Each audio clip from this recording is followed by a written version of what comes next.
चैतन्यमनोभीष्टं स्थापितं येन भूतले स्वयं रूप कदा मह्यं ददाति सपदान्तिकं वन्दे अहं श्रीगुरु श्रीयुतपदकमलं श्रीगुरुन् वैष्णवंश्च श्रीरूपं सग्रजातं सहगना रघुनाथं नितं तं सजीवं साद्वैतं सवधूतं परिजनं सहितं कृष्ण चैतन्यदेवं श्रीराधाकृष्णपादान् सहगना ललिता श्रीविशाखान्वितं च नमो यं विष्णुपादाय कृष्णप्रेष्ठाय भूतले श्रीमते जयपताका स्वामिनीति नामिने नमो आचार्यपादाय निताय कृपाप्रदायिने गौरकथाधमोदाय नगरग्रामतारिणे नमो यं विष्णुपादाय कृष्णप्रेष्ठाय भूतले श्रीमते भक्तिवेदान्त स्वामिनीति नमस्ते सरस्वते देवे गौरवाणी प्रचारिणे निर्विशेष शून्यवादी पाश्चात्यदेशतः वाञ्छाकल्पतरुभ्यश्च कृपा सिन्धुभ्येव च पतितानं पावनेभ्यो वैष्णवेभ्यो नमो महावदान्नाय कृष्णप्रेमप्रदाय कृष्णाय कृष्णचैतन्यनाम्ने गौरतिसे नमः पञ्चतत्त्वात्मकं कृष्णं भक्तरूपस्वरूपकं भक्तावतारं भक्ताक्षं नमामि भक्तशक्तिकम् हे कृष्ण करुणा सिंधु दीनबंधु जगत्पते गोपेश गोपिकान्त राधाकान्त नमोस्तुते तप्त कांचन गौरांगी राधे वृंदावनेश्वरी वृषभानुसुते देवी प्रणमामि हरिप्रिये ओं वृंदावै तुलसी देव प्रिया वै केशवस्य च विष्णुभक्ति प्रदे देवी सत्यवत्यै नमो नमः जय श्री कृष्ण चैतन्य प्रभु नित्यानंद श्री अद्वैत गदाधर श्रीवासादि गौरभक्तवृंद हरे कृष्णा कृष्ण कृष्ण हरे हरे हरे राम राम राम हरे हरे मुखं करोति वाचालं पंगुलंघयते गिरिं यत्कृपातमं वन्दे श्रीगुरुदिनतारिं परमानन्दमाधवं श्रीचैतन्येश्वरं हरि ओं तत्सत् हरे कृष्ण सगले बोलो ओम नमः भगवते वासुदेवाय ओम नमः भगवते वासुदेवाय ओम नमः भगवते वासुदेवाय नारायणं नमस्कृतं नरं चैव नरोत्तमं देवीं सरस्वतीं व्यासं ततो नष्टप्रायेषु अभद्रेषु नित्यं भागवत सेवया भगवते रत्नस्वती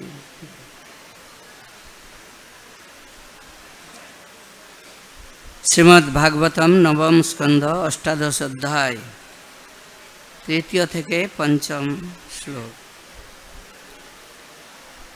बोर्डे पंचम नम्बर श्लोक लिखा है तो ये अध्याय हे राजा जजातिर पुनर्यौवन प्राप्ति पितरी भ्रंसिते स्थानान् इंद्राणां दर्शनाद् विजयी प्रापिते जगतोत्तं वै जजातिरभवन् नृप। जजातिर पिता नहुष इंद्रपत्नी शचीर प्रति धृष्ट आचरण कराय शची जखन अगस्त आदि ब्राह्मणदेर काछे अभियोग करेছিলেন তখন সেই ব্রাহ্মণেরা নহুষকে অভিশাপ দিয়েছিলেন স্বর্গ থেকে ভ্রষ্ট হয়ে অজগরত্ব প্রাপ্ত হওয়ার জন্য। তার ফলে যজাতি পরবর্তীতে রাজা হয়েছিলেন। 4 নম্বর चतुशिष्यादिशु भातृन भ्राता जवीयश कृतदारो जुगो प्रब्रें काव्यस्स वृषपर्वणम।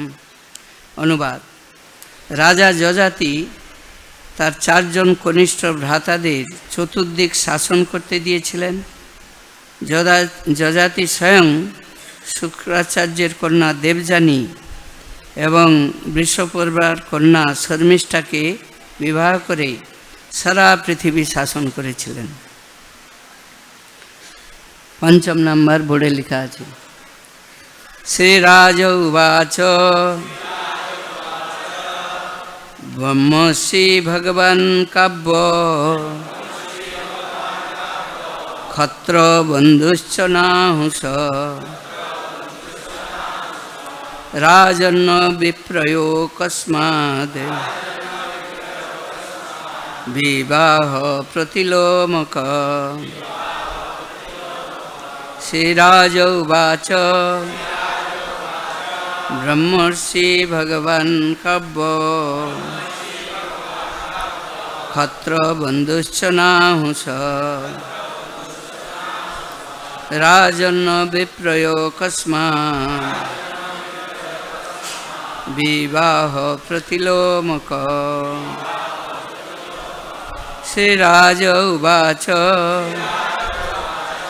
ब्रह्मर्षि भगवान् काव्य क्षत्र बन्धुश्च नाहुष राजन्न विप्रयो कस्मात् विवाह प्रतिलोमक।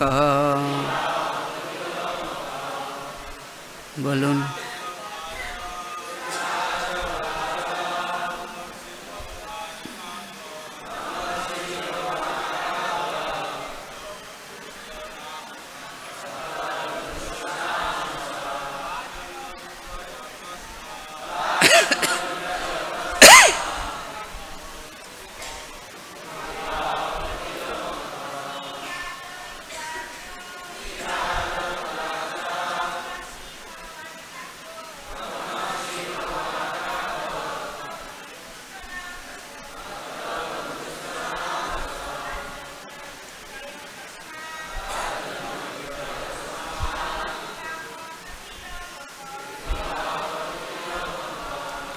शब्दार्थ। श्रीराज उवाच महाराज परीक्षित जिज्ञासा करेছিলেন ब्रह्मर्षि श्रेष्ठ ब्राह्मण भगवान अत्यंत शक्तिशाली काव्य शुक्राचार्य क्षत्रबंधु क्षत्रिय वर्ण च ओ नाहुष राजा যজাতি राजन विप्रयोग ब्राह्मण एवं क्षत्रिय कुलेर कस्मात् किभाबे विवाह वैवाहिक संपर्क प्रतिलोमक प्रचलित विधिर विरोधी। এই শ্লোকের অনুবাদ এবং তাৎপর্য। মহারাজ পরীক্ষিত বললেন শুক্রাচার্য ছিলেন একজন অত্যন্ত শক্তিশালী ব্রাহ্মণ আর মহারাজ যজাতি ছিলেন ক্ষত্রিয়। তাহলে ক্ষত্রিয় এবং ব্রাহ্মণদের মধ্যে এই প্রতিলোম বিবাহ কিভাবে হয়েছিল? তাৎপর্য বৈদিক প্রথা অনুসারে ক্ষত্রিয়ের সঙ্গে ক্ষত্রিয়ের ব্রাহ্মণের সঙ্গে ব্রাহ্মণের বিবাহ হয় সাধারণ প্রথা। ভিন্ন বর্ণের মধ্যে বিবাহ দুই প্রকার, অনুলোম এবং প্রতিলোম। ব্রাহ্মণ পাত্রের সঙ্গে যখন ক্ষত্রিয়ের কন্যার বিবাহ হয় তা শাস্ত্রের দ্বারা অনুমোদিত এবং তাকে বলা হয় অনুলোম বিবাহ। কিন্তু ক্ষত্রিয়ের সঙ্গে ব্রাহ্মণ কন্যার বিবাহ সাধারণত অনুমোদন করা হয় না এবং তাকে বলা হয় প্রতিলোম বিবাহ।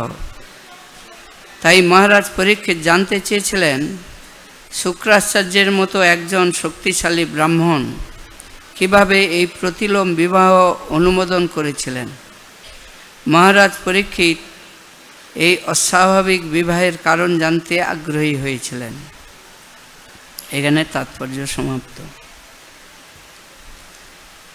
তো খুব এই অধ্যায়ে যে নহুষের বংশধর এবং যজাতির কাহিনী, যে যজাতি কিভাবে রাজা ছিলেন, শক্তিশালী রাজা, এবং তিনি শুক্রাচার্যের কন্যা এই দেবযানীকে বিবাহ করেছিলেন এবং শর্মিষ্ঠাকে বিবাহ করেছিলেন। পরবর্তীতে অভিশাপগ্রস্ত হয়ে তিনি জরাগ্রস্ত হয়ে গিয়েছিলেন। আবার তার ছেলে এই তার জরা গ্রহণ করেছিল এবং যজাতি যুবক হয়ে গেছে, গিয়ে অনেক ভোগ করেছিলেন। পরবর্তীতে আবার তিনি ভক্তি জীবন যাপন করেছিলেন। তো এই নহুষ যে ছিলেন, নহুষও মানে যজাতির পিতা নহুষ, তিনি খুব শক্তিশালী রাজা ছিলেন। 3 নম্বর শ্লোকে যেটা বলা হচ্ছে,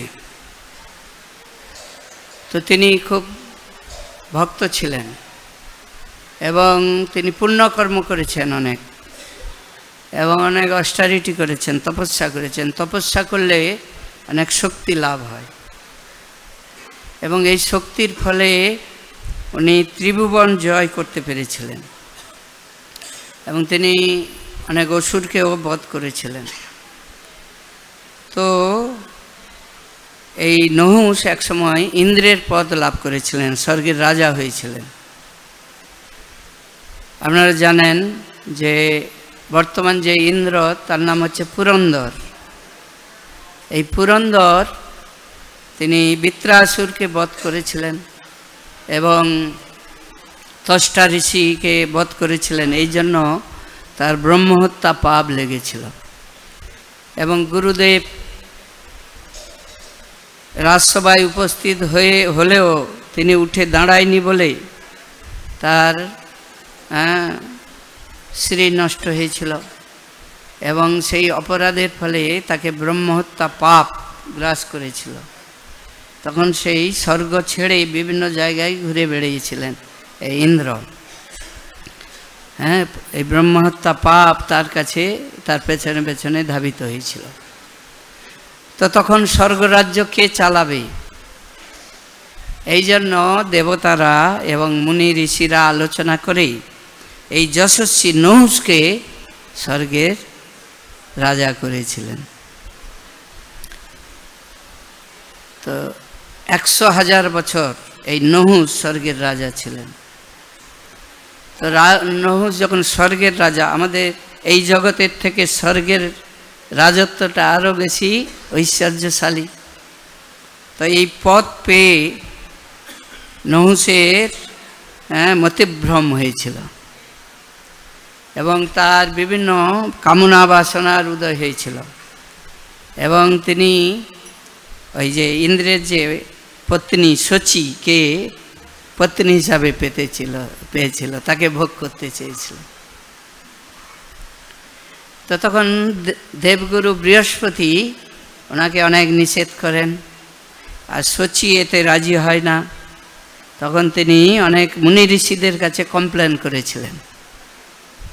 তো মুনি ঋষিরাও এই নহুষকে বুঝিয়েছিলেন যে এই কাজ করা তোমার ঠিক নয়, কিন্তু সে শুনেনি। তো তখন ইন্দ্র তো এদিক ওদিক ঘুরছে, কিন্তু বুঝতে পেরেছে যে এই রকম নহুষ আমার পত্নীকে ভোগ করতে চায়, আর এ তো অপরাধী ইন্দ্র, সেও যেতে পারছে না, কিছু করতে পারছে না। তখন শচীকে একটা বুদ্ধি শিখিয়ে দিল, কারণ ইন্দ্র খুব পলিটিক্স ভালো জানে। তো বলে ঠিক আছে, তুমি বলবে যদি মুনি ঋষিরা তোমাকে পালকিতে বয়ে নিয়ে আসে তাহলে আমি তোমার কথায় রাজি আছি। তো শান্ত মুনি ঋষিদের চরণে অপরাধ করলে কি হবে, তাদের সব শেষ। তখন সেই পথ পেয়ে সে অহংকার বলেই এই মুনি ঋষিদেরকে বাধ্য করেছিল তাকে পালকিতে বয়ে নিয়ে আসতে এই শচীর কাছে। আর যখন পালকিতে বয়ে নিয়ে আসছিল তখন সে অহংকারের গর্বে আর কিছু তাদেরকে তিরস্কার করেছিল। এমনকি এই নহুষ নাকি পা দিয়ে অগস্ত্য মুনির মাথায় লাথি মেরেছিল, এত অহংকারী হয়ে গেছিল।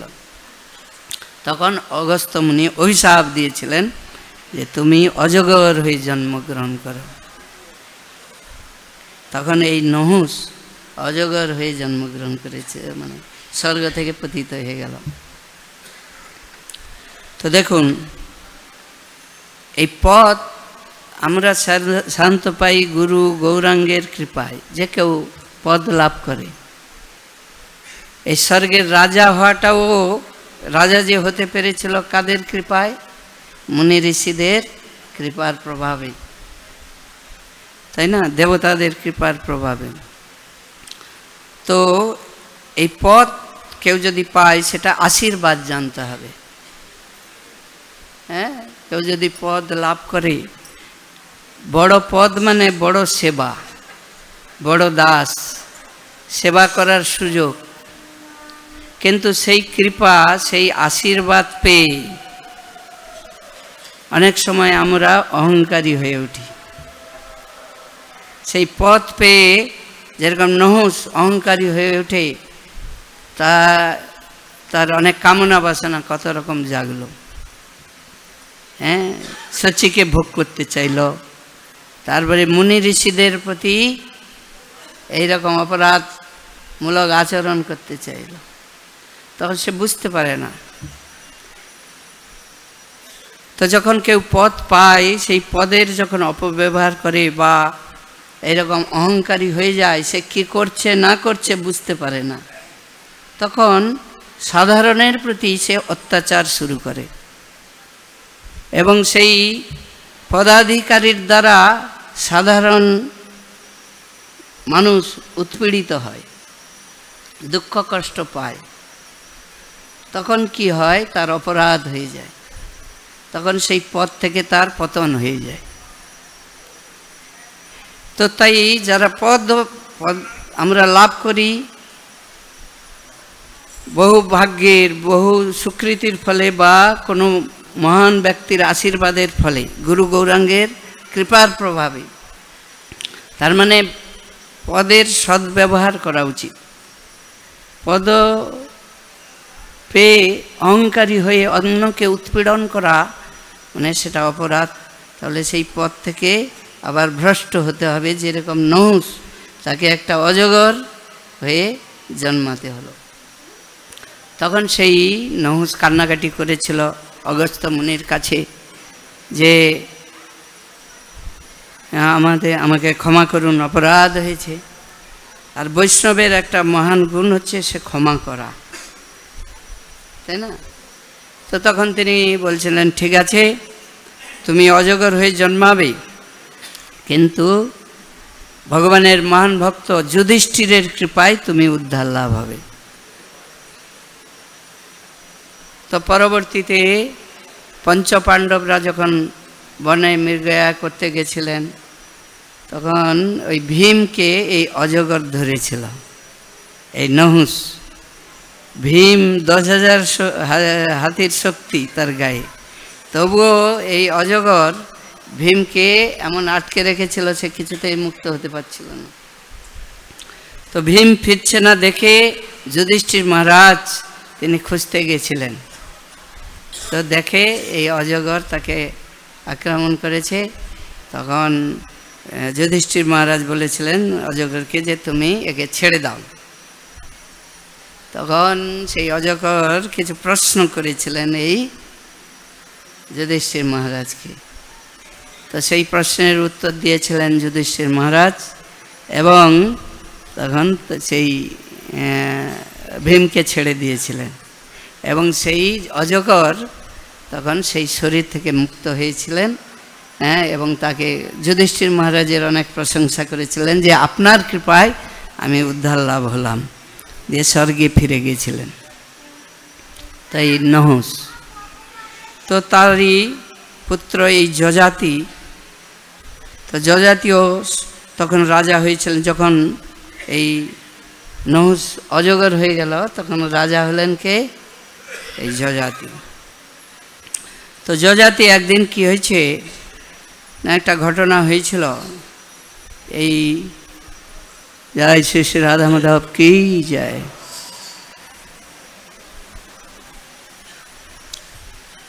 তো যজাতি এরকম বনে মৃগয়া করতে গেছে, শিকার করতে গেছে, দেখছে যে জল তেষ্টা পেয়েছে, কুয়া ছিল, সেই কুয়াতে জল খেতে গেছে, দেখছে একটা মহিলা উলঙ্গ হয়ে সেই কুয়ার ভিতরে পড়ে আছে। তখন তাকে হাত ধরে সেই কুয়ার ভেতর থেকে তুলেছিল। তিনি হচ্ছেন দেবযানী। তো এই দেবযানী হচ্ছে শুক্রাচার্যের কন্যা। তো শুক্রাচার্য হচ্ছে গুরুদেব, আর অসুর গুরু, আর তার যে সেই রাজা ছিল বিশ্বকর্মা, এই বিশ্বকর্মার কন্যা হচ্ছে শর্মিষ্ঠা। এরা সখীদের নিয়ে এই সরোবরে স্নান করছিল। তো স্নান করতে করতে সেই সময় ওই শিব এবং পার্বতী আসছিলেন। এই দেখে তারা তাড়াতাড়ি উঠে কাপড় পরতে গেছে। তখন কি হয়েছে না, এই দেবযানী কি করেছে না, ওই শর্মিষ্ঠার কাপড় পরে নিয়েছে। আর যেই কাপড় পরেছে তখন না, ওই শর্মিষ্ঠা দেবযানীর কাপড় পরে নিয়েছে। তো তখন দেবযানী তাকে তিরস্কার করে অনেক কিছু। তখন এরকম ঝগড়াঝাটি হতে, মেয়েদের তো একটু ঝগড়াঝাটি বেশি হয়। তখন এই শর্মিষ্ঠা কী করেছে, এই দেবযানীকে কুয়ার ভিতরে ঠেলে ফেলে দিয়েছে। আর যেই ঠেলে ফেলে দিয়ে চলে গেছে। আর এই যজাতি এসে তাকে হাত ধরে তুলেছিলেন। তখন বলছে আমার হাত ধরে তুলেছেন, আমার পানি গ্রহণ করেছেন, তাই আমি আপনাকে বিবাহ করতে চাই। তো তখন যজাতি বিবাহ করতে চায়নি। বলছে দেখো তুমি হচ্ছ ব্রাহ্মণ কন্যা আর আমি ক্ষত্রিয়, এটা বিবাহ করা সম্ভব নয়। তখন তিনি বলছেন না, আপনি যেহেতু আমাকে, এটা দৈবক্রমে হয়েছে, এটা আপনাকে, দৈবক্রমে আপনি আমার হাত ধরে তুলেছেন এবং আমি আপনাকে পতি হিসাবে গ্রহণ করছি। তখন তাদের বিবাহ হয়েছিল। তো তখন এখানে পরীক্ষিত মহারাজ প্রশ্ন করছেন সুখদেব গোস্বামীকে যে সাধারণত ব্রাহ্মণের সঙ্গে ক্ষত্রিয়ের বিবাহ হয় না, এটা শাস্ত্রে অনুমোদন নেই। মানে ক্ষত্রিয় রাজা, ক্ষত্রিয় যদি বর হয় আর কন্যা যদি ব্রাহ্মণ হয়, এটা সঠিক নয় বিবাহ, তারা সুখী হতে পারে না। এটাকে বলা হচ্ছে প্রতিলোম বিবাহ। আর অনুলোম বিবাহ হচ্ছে যে কন্যা নিচু আর বর হবে উঁচু, পাত্র উঁচু ক্লাস্টের, তাহলে ঠিক আছে। যেহেতু এই কন্যা হচ্ছে ব্রাহ্মণ আর যজাতি হচ্ছে ক্ষত্রিয়, এটা বিবাহ করাটা ঠিক নয়। এটা কি করে তাহলে এই শুক্রাচার্য তিনি অনুমোদন করলেন? এটা তাই এই প্রশ্ন করছেন। তো যাই হোক, প্রভুপাদ এইভাবে তাৎপর্যে এখানে বলেছেন যে দু রকমের বিবাহ আছে, অনুলোম বিবাহ এবং প্রতিলোম বিবাহ। অনুলোম বিবাহ হচ্ছে সমগোত্রীয় বা এই যে 4টা বর্ণ, সমবর্ণের সঙ্গে বিবাহ হতে পারে, অথবা বর উন্নত বর্ণের এবং কন্যা নিম্ন বর্ণের হতে পারে, তাহলে তারা সুখী হতে পারে। কিন্তু কন্যা যদি উন্নত বর্ণের হয় এবং বর যদি নিম্ন বর্ণের হয়, তাহলে সেটা শাস্ত্রে অনুমোদন করা হয়নি। তো এইভাবে বিভিন্ন রকম শাস্ত্র, জ্যোতিষশাস্ত্র রয়েছে, গণনা শাস্ত্র, এগুলো প্রভুপাদ অনেক জায়গায় বলেছেন যে বিবাহ করার পূর্বেই অবশ্যই আমাদের এগুলো দেখা প্রয়োজন আছে। বিভিন্ন রকমের গণ আছে, নরগণ, তারপরে দেবগণ, তারপরে অসুর রাক্ষসগণ, এইসব কি গণ আছে সব। যারা জ্যোতিষ তারা ভালো জানে এগুলো। তো রাক্ষসগণের সঙ্গে যদি দেবগণের কন্যা পাত্রের বিবাহ হয়, তারা পটবে না, সবসময় ঝগড়াঝাটি হতে থাকবে। এরকম সব এই ঠিকুজি মিলিয়ে তবেই বিবাহ করা উচিত। কিন্তু কলির প্রভাবে আমাদের সমাজ থেকে এই সব শাস্ত্রীয় সিদ্ধান্ত সব চলে যাচ্ছে। এমনি চোখে চোখে দেখা হলো, ব্যাস যাকে ইচ্ছা হয়ে যাচ্ছে। ফলে কি হচ্ছে, সমাজে বিবাহ বিচ্ছেদের হার দিনের পর দিন বাড়ছে এবং প্রত্যেকটা সংসারে অশান্তির রূপ দাবানল জ্বলছে, তাই না? সংসার দাবানল এমনি তো শাস্ত্রে বলা হয়েছে। তবু এই জগৎটাই হচ্ছে দুঃখময় জগৎ। তবুও যদি শাস্ত্র মেনে কেউ জীবনযাপন করে, ভগবান চতুর্বর্ণ মায়া সৃষ্টং গুণকর্ম বিভাগ, ভগবান তৈরি করেছেন 4টা বর্ণ এবং 4টা আশ্রম। তো বিবাহ জীবনটাও একটা আশ্রম। আশ্রম মানে একটা নিয়ম নীতি মেনে চলা, তাই গৃহস্থটাও একটা আশ্রম। গৃহস্থ মানে এই নয় যে ইচ্ছা খুশি মতো জীবনযাপন করবে, এটা শাস্ত্রে অনুমোদন করা হয়নি। ইচ্ছা খুশি মতো স্ত্রী সঙ্গ করবে, এটা শাস্ত্রে অনুমোদন করা হয়নি।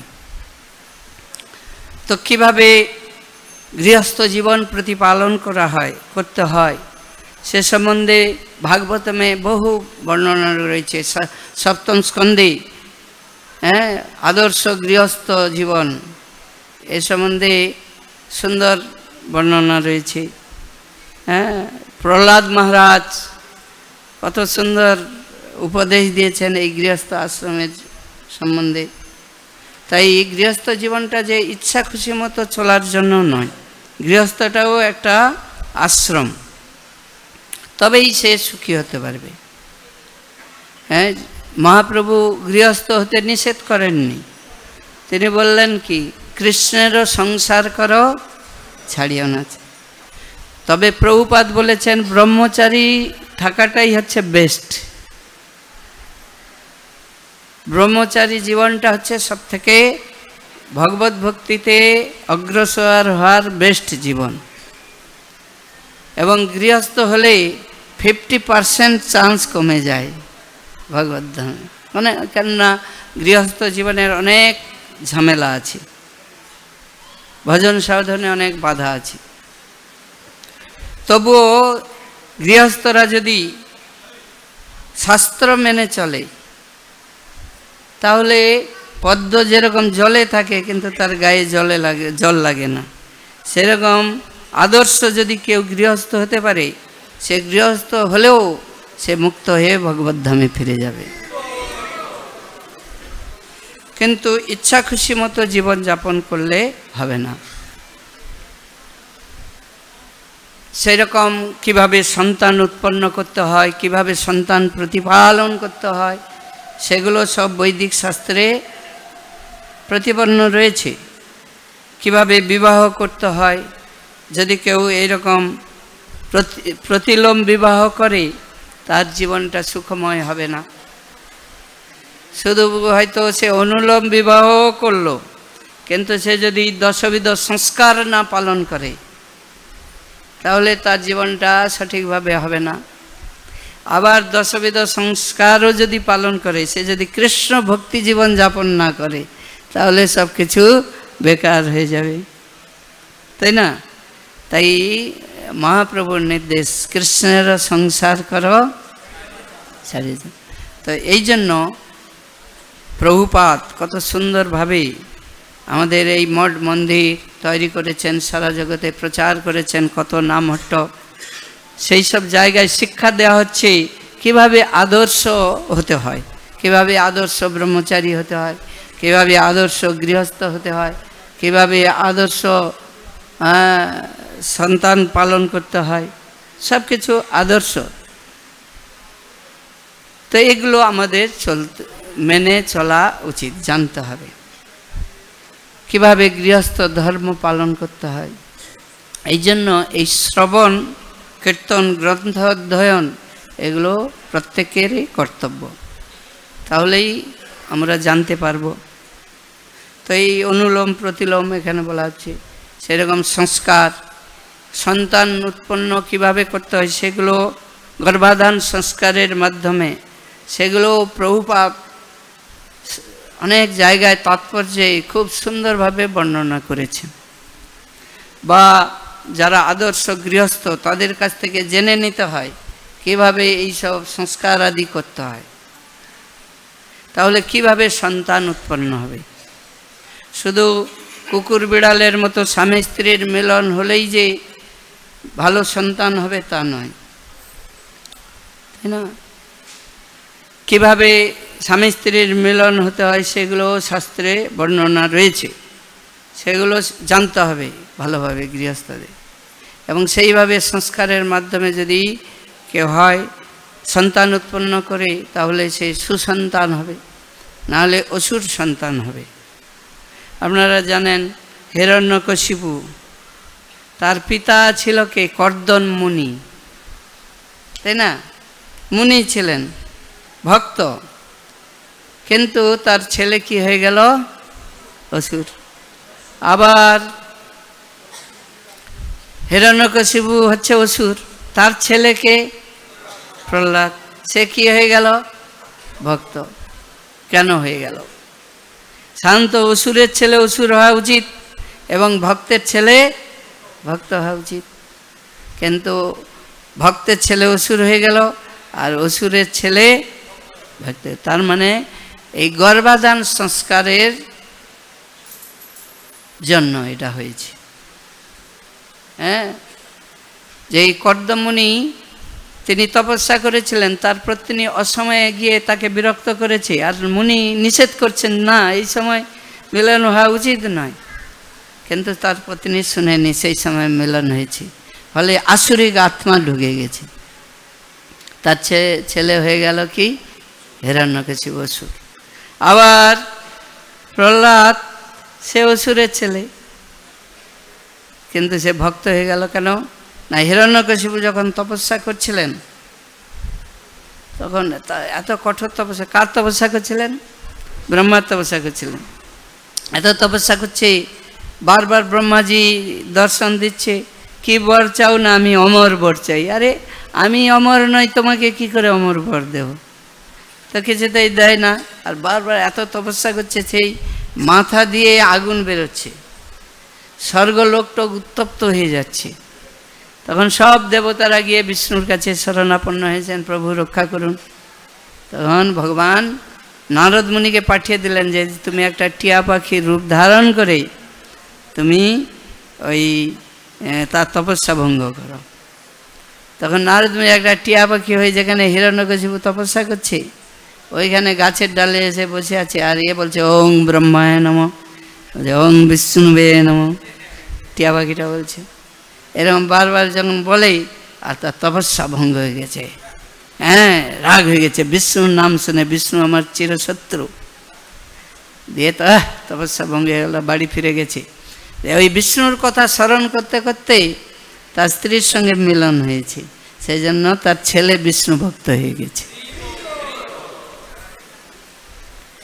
তো সেই জন্য এই গর্ভাধান সংস্কার আমি দেখছিলাম এখানে বাংলাদেশ থেকে এটা গর্ভাধান সংস্কারের একটা বই বের করেছে এখানে গৃহস্থদের জন্য। এটা পড়া উচিত, সকলে জানা উচিত কিভাবে সন্তান উৎপন্ন করতে হয়, তাই না? এবং প্রভুপাদও তাৎপর্যে অনেক কিছু সুন্দর লিখেছেন এই সম্বন্ধে। তো এইভাবে সন্তান প্রতিপালনের ক্ষেত্রেও আজকে সমাজ অধপতিত হচ্ছে। আদর্শ সমাজ আমরা চাই, আদর্শ সংসার কখন হবে? যদি পিতামাতারা আদর্শ হবে তবেই ছেলে মেয়েরা সঠিক হবে। পিতামাতারা যদি সঠিক আচরণ না করে, শাস্ত্রমতো না চলে, হ্যাঁ, সাধু সেবা না করে, সাধুদের মাঝে মাঝে গৃহস্থদের, যে গৃহে ভক্তদের চরণধুলি পড়ে না সেটাকে সাপের গর্তের সঙ্গে তুলনা করা হয়েছে। সাপের গর্ত থেকে যেরকম গরম হাওয়া বয়, সেরকম যে গৃহে ভক্তদের আনাগোনা নেই সেটা হচ্ছে সাপের গর্ত, সেখানে শান্তি থাকতে পারে না। আর সাধুরা যখন গৃহস্থদের বাড়িতে যায় তারা কি করে? তারা কিছু উপদেশ প্রদান করে, এবং গৃহস্থদের কর্তব্য হচ্ছে ভক্তদের সেবা করা। তখন ছেলে মেয়েরাও সেটা শিখবে, তাই না? কীভাবে শ্রদ্ধা করতে হয়, পিতামাতারা যদি শ্রদ্ধা করে তখন ছেলে মেয়েরা সঠিকভাবে শিখবে। এইভাবে প্রথম থেকে তারা ভক্তি লাভ করবে। তার উজ্জ্বল দৃষ্টান্ত হচ্ছে শিল প্রভুপাদ। শিল প্রভুপাদের পিতা প্রতিদিন প্রায় মাঝে মাঝে ভক্তদেরকে বাড়িতে ডাকতেন, তাদের সেবা শুশ্রূষা করতেন। তার ছেলে অভয়কে বলতেন, যাও এটা করো ওটা করো, এবং আমার ছেলেকে আশীর্বাদ করুন, এরা যাতে ভক্ত হয়, নাকি? হ্যাঁ, আমার ছেলে যাতে রাধারানীর ভক্ত হয়। তো প্রভুপাদ ছোট থেকেই সেটা শিখেছেন। ঠিক সেরকম আদর্শ পিতামাতা তারা, যারা যদি নিজেরা আচরণ করবে এবং ছেলেরা তাহলে সঠিকভাবে সেগুলো শিখবে এবং তার সংসারটা সুখময় হবে, আনন্দ। আর যদি পিতামাতারা আচরণ না করে, পিতামাতারা উল্টাপাল্টা করে, পিতামাতারা যদি বলে হ্যাঁ বলে দে বাবা ঘরে নেই, তাই না? হ্যাঁ, কেউ এসছে হয়তো তা কিছু নেওয়ার জন্য, বলে দে বাবা ঘরে নেই, ছেলেকে বলে দিচ্ছে, মিথ্যা কথা শিখিয়ে দিচ্ছে, তাই না? তাই এইভাবে তারাও শিখবে। আজকে বিশেষ করে ছোট ছেলেমেয়েরা তারা মোবাইলের প্রতি খুব আসক্ত হয়ে যাচ্ছে। কালকে একজন আমাদের প্রভু বলছিল যে প্রভু আমার ছেলেটা সবসময় গেম খেলছে, পড়াশোনায় একটু নেই, কি করি? কারণ ছোটোবেলায় তো প্রথম থেকেই একটা বাচ্চাকে এনে খেল খেল, মোবাইলটা তাকে দেখাচ্ছি, তাই না? আর স্বাভাবিকভাবে তারা এগুলোর প্রতি আসক্ত হয়ে যাচ্ছে।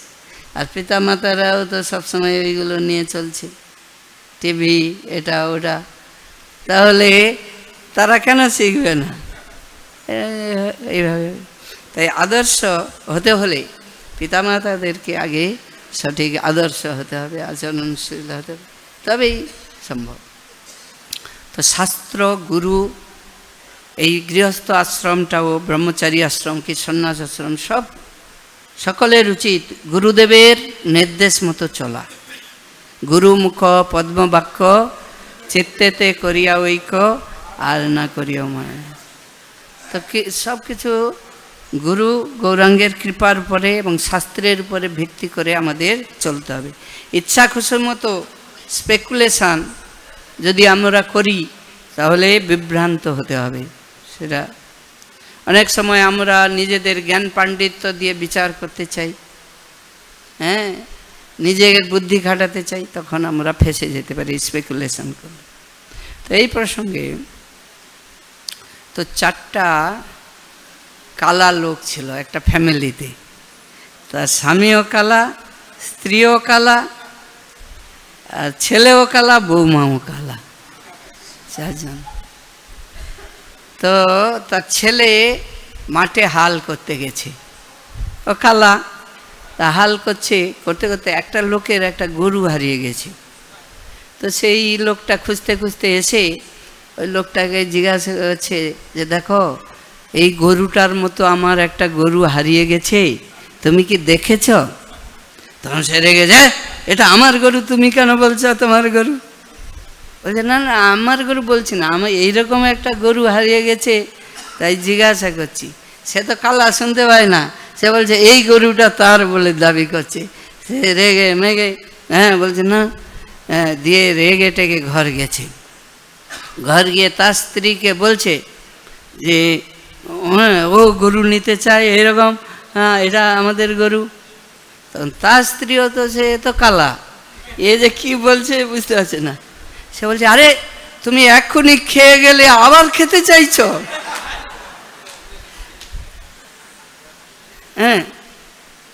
বলছে আরে, সে গরুর কথা বলছে, আরে খেয়ে গেছে, তুমি তো একটু আগে খেয়ে গেছো। আমি যাচ্ছি, আমি মায়ের কাছে বলবো। তখন সে তার শাশুড়ির কাছে গেছে।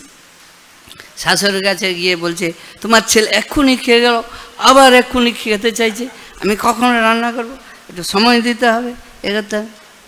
তখন তার শাশুড়িও তো কালা, সে বলছে ও আমি পরশুদিন তোমার কাছ থেকে একটা সূঁচ নিয়েছি, সেই জন্য তুমি ঝগড়া করতে আসছো আমার সঙ্গে। দিয়ে সে বলছে এরকম, একটা সূঁচ নিয়েছিলাম তাই তুমি আমার সঙ্গে ঝগড়া করছো। তখন সে রেগে মেগে তার স্বামীর কাছে গেছে, মানে ছেলেটার বাবার কাছে। সে মাঠে কি করছিল তার কাছে গিয়ে বলছে আমি এরকম একটা সূঁচ পরশুদিন নিয়েছিলাম, সেই জন্য বৌমা আমাকে উল্টাপাল্টা বলছে, এটে করছে। তখন তার স্বামীও রেগে গেছে, আমি একটা শশা তুলে খেয়েছিলাম বলে তুমি আমাকে বকছ। দিয়ে তাই এটা বলার উদ্দেশ্য, সবাই স্পেকুলেশন করছে যে কি বলছে সেটা না বুঝে তখন কি হচ্ছে, একটা বিশৃঙ্খলার সৃষ্টি হচ্ছে। ঠিক আমরা সেরকম, যে যদি গুরুদেবের কথা না মানি, শাস্ত্রের কথা না মানে নিজে স্পেকুলেশন করে নিজে ইচ্ছা খুশি মতো চলবো, ইচ্ছা খুশি মতো ব্রহ্মচারী জীবনযাপন করব, ইচ্ছা খুশি মতো গৃহস্থ জীবনযাপন করব, ইচ্ছা খুশি মতো প্রচার করব, ইচ্ছা খুশি মতো সব করব, তখনই এই অবস্থা হবে, বিশৃঙ্খলার সৃষ্টি হবে। তাই আমাদের সকলের উচিত যে শাস্ত্র মেনে চলা, গুরু গৌরাঙ্গের নির্দেশ মতো চলা, তবেই আমাদের জীবন সার্থক হবে। নিতাই গৌর প্রেমানন্দে হরে। जय जगतगुरु शिल प्रभुपाद की, गुरु महाराज की, श्रीमद् भागवतम की, समवेत भक्त वृंद की। निताय गौर प्रेमानंदे हरे।